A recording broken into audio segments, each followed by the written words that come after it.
All right, time to take a look at the ALTOCRAFT 20-volt lithium-ion cordless impact driver.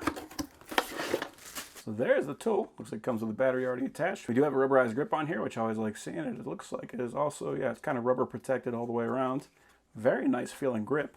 So that's nice. We got our forward and our reverse. We also have a light right here on the bottom, so we can kind of see what we're doing. So that's kind of nice. Looks like it comes with a bit holder here on the back with a Phillips bit. Always handy having that because these are extremely useful for driving screws. So a nice simple chuck. It is just a pull to release. And that holds very nicely. The battery is a clip release, and it does have a level indicator on the back, and it looks like it actually comes fully charged. So that's nice. So we got 2 contact pins on the bottom, and we got 3 contacts on the bottom, and I like these because these pinch from both sides to make sure we got good contact.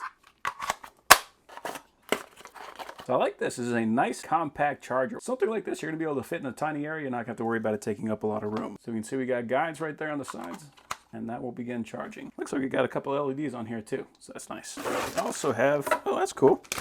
So we got a whole set of nut drivers. Got our standard on one side, we got our metric on the top. That goes from a 5 to a 12 millimeter or a 3/16 up to a 7/16. So nice variety. And we got 2 Phillips 0s, 2 Phillips 1s, 2 Phillips 2s. And then for our flatheads, we got a 1/8, 5/32, 3/16, and a quarter. Nice variety in bits, plus the one that was already on here. So we got quite a collection going.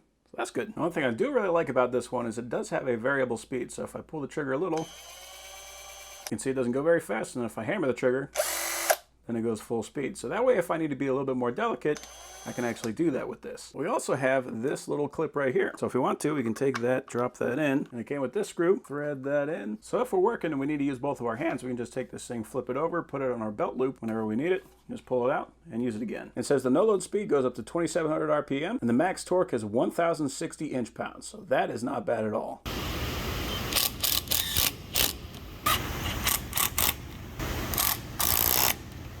Cool. So yeah, that is a very nice tool. Only got a few left to go.